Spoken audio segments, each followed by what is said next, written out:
Hey guys, welcome back to Contest Prep University. I'm Joe Klemczewski with Adam Atkinson and our final episode in the series on trends within physique sport. We're going to wrap up talking about division criteria and just that division experience.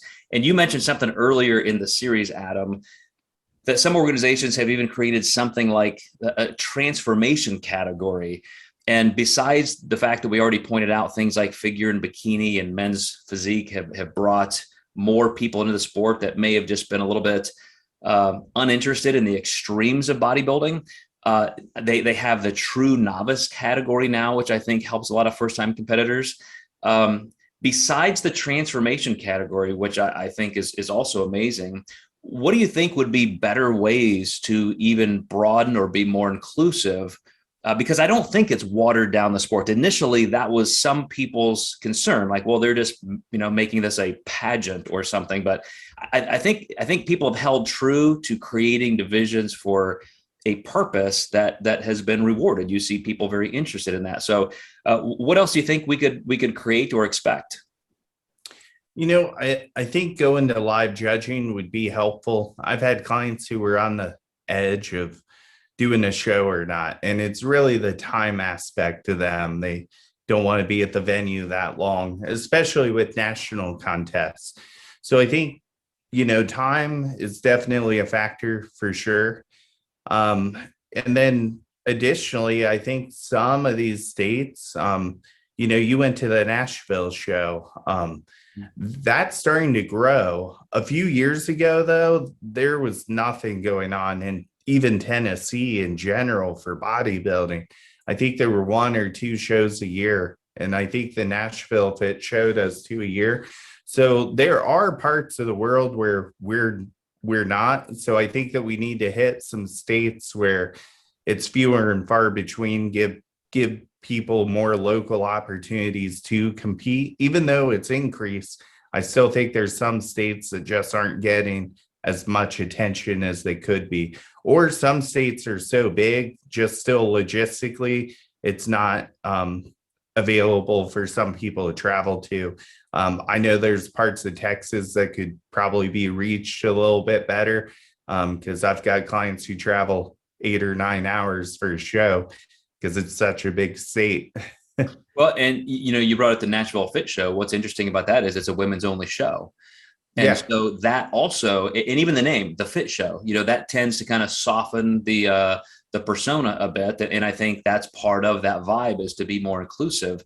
And one of the things that I don't think most organizations do now, but I dabbled in this 15, 20 years ago, was to make it more of a fun event. So it's not just watching people pose on a stage.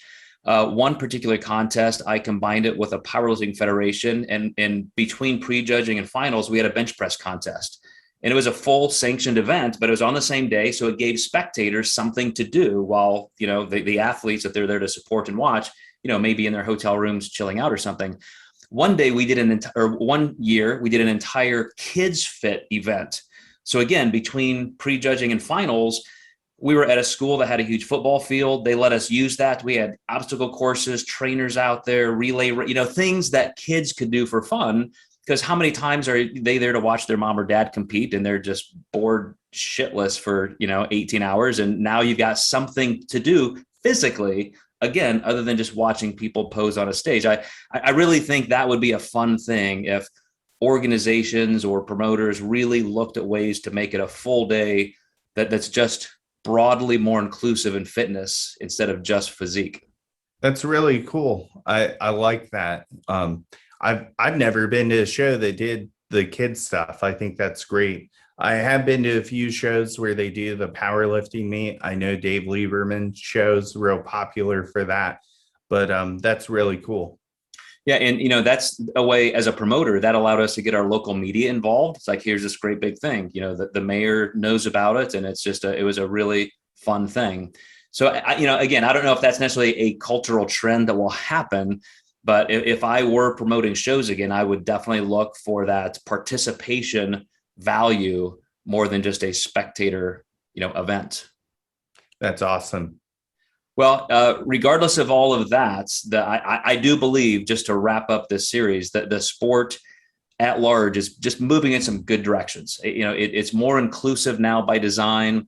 There are bigger opportunities, more opportunities by design, and maybe just by default through, free enterprise. People are demanding more. There are more competitors, so there are more shows and organizations popping up. And I just feel like there's that blurring of the line where it's not necessarily just a freaky subculture niche anymore. It's truly become respected in a lot of ways, and inspirational for people. Yeah, if we keep doing that, people are going to live longer as long as they're doing it properly, and they're going to motivate people to be more fit. I mean, this entire topic and series, Adam, is what brought me back into the sport. As somebody who competed and promoted and was a pro and created all kinds of change in the industry itself. And then I was like, okay, I'm kind of done with that. Then I'm going to do other things with my career. I'm back because it's just more fun. There's just a better vibe in the entire industry. And I really hope that continues. Absolutely. And we're part of it with Contest Prep University, giving good information in the social media world. So glad you guys, and very happy that you are watching and listening. Appreciate everything that you put into this, your comments, questions. Keep messaging us, because a lot of times it's your questions that are providing the content ideas for us. So Adam and I will see you next time in Contest Prep University.